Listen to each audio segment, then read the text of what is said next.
ভেনেজুয়েলার অর্থনীতি প্রায় পুরোপুরি তেলের উপর নির্ভরশীল। মার্কিন নিষেধাজ্ঞার কারণে দেশটির বিশাল তেল রপ্তানি দীর্ঘদিন ধরে আটকে ছিল। ট্রাম্প এখন সেই আটকে থাকা তেলকে কাজে লাগিয়ে ৩টি লক্ষ্য একই সঙ্গে পূরণ করতে চাইছেন। আন্তর্জাতিক গণমাধ্যম বলছে, মার্কিন বাজারে অতিরিক্ত তেল এনে জ্বালানির দাম নিয়ন্ত্রণে রাখা, ভেনেজুয়েলার তেল আয়ের উপর সরাসরি প্রভাব বিস্তার করা ও ভেনেজুয়েলার রাজনীতিতে যুক্তরাষ্ট্রের নিয়ন্ত্রণ আরও শক্ত করতেই এখন মনোযোগী ডোনাল্ড ট্রাম্প। বিশেষজ্ঞরা বলছেন, ৫০ মিলিয়ন ব্যারেলের তেলের বর্তমান বাজার মূল্য কয়েক বিলিয়ন ডলার।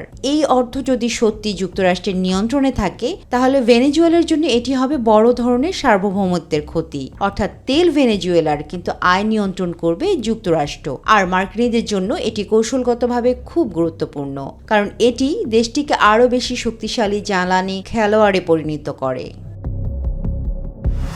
অনেকে বলছেন, ট্রাম্প ভেনেজুয়েলার তেল ও শিল্প পুনরুজ্জীবিত করার কথা বললেও বাস্তবে এটি যুক্তরাষ্ট্রের তেল কোম্পানিগুলোর জন্য নতুন বাজার খুলে দেওয়ার কৌশল। ট্রাম্পের এই পদক্ষেপ লাতিন আমেরিকায় যুক্তরাষ্ট্রের প্রভাব আরও বাড়াবে এবং একই সঙ্গে রাশিয়া ও চীনের মতো ভেনেজুয়েলার মিত্র দেশগুলোর সঙ্গে উত্তেজনা তৈরি করতে পারে, কারণ এই দেশগুলো ভেনেজুয়েলার জ্বালানি খাতে বড় বিনিয়োগকারী। তামান্না সাদিকা, মাই টিভি নিউজ ডেস্ক।